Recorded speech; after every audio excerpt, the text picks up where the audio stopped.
हस्तिनापुर के सिंहासन पर महाराज परीक्षित विराजमान थे।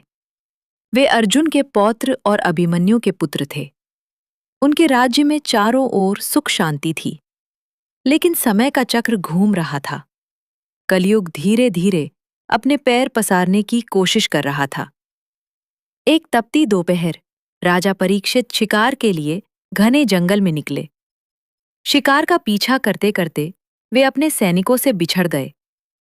गला प्यास से सूख रहा था और थकान से शरीर चूर था। तभी उन्हें दूर एक छोटी सी कुटिया दिखाई दी। वह महर्षि शमीक का आश्रम था।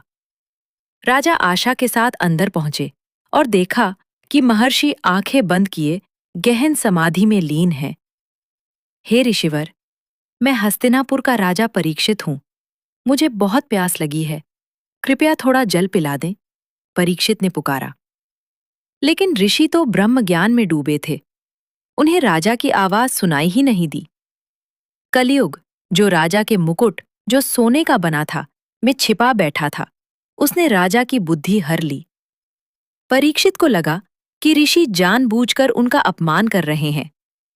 क्रोध में अंधे होकर परीक्षित ने पास ही पड़ा एक मरा हुआ सांप अपने धनुष की नोक से उठाया और ध्यानमग्न ऋषि के गले में डाल दिया। इसके बाद वे वहां से चले गए। जब ऋषि शमीक के तेजस्वी पुत्र शिंगी आश्रम लौटे तो उन्होंने अपने पिता के गले में मृत सर्प देखा। अपने पिता का ऐसा अपमान देख उनका रक्त खौल उठा। उन्होंने उसी क्षण हाथ में जल लेकर शाप दे दिया, जिस पापी ने मेरे शांत पिता का यह अपमान किया है, आज से ठीक 7वें दिन तक्षक नाग उसे डसेगा और उसकी मृत्यु हो जाएगी। जब ऋषि शमीक की समाधि खुली तो वे दुखी हुए।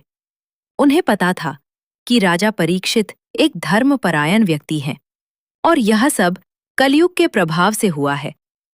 उन्होंने राजा को संदेश भिजवाया कि उनके पास जीवित रहने के लिए केवल 7 दिन हैं। राजा परीक्षित ने अपनी गलती का पश्चाताप किया। उन्होंने राजपाट का त्याग किया और गंगा किनारे जाकर अनशन पर बैठ गए। वहां भगवान के अवतार शुकदेव जी पधारे। 7 दिन का ज्ञान। अगले 7 दिनों तक शुकदेव जी ने राजा परीक्षित को मृत्यु के भय से मुक्त करने के लिए श्रीमद् भगवत की कथा सुनाई। 7वें दिन, जैसा कि श्राप था, तक्षक नाग आया और राजा को डस लिया। राजा की मृत्यु के साथ ही पृथ्वी से धर्म का अंतिम मजबूत स्तंभ गिर गया और कलयुग पूरी तरह से प्रभावी हो गया। कहानी की सीख।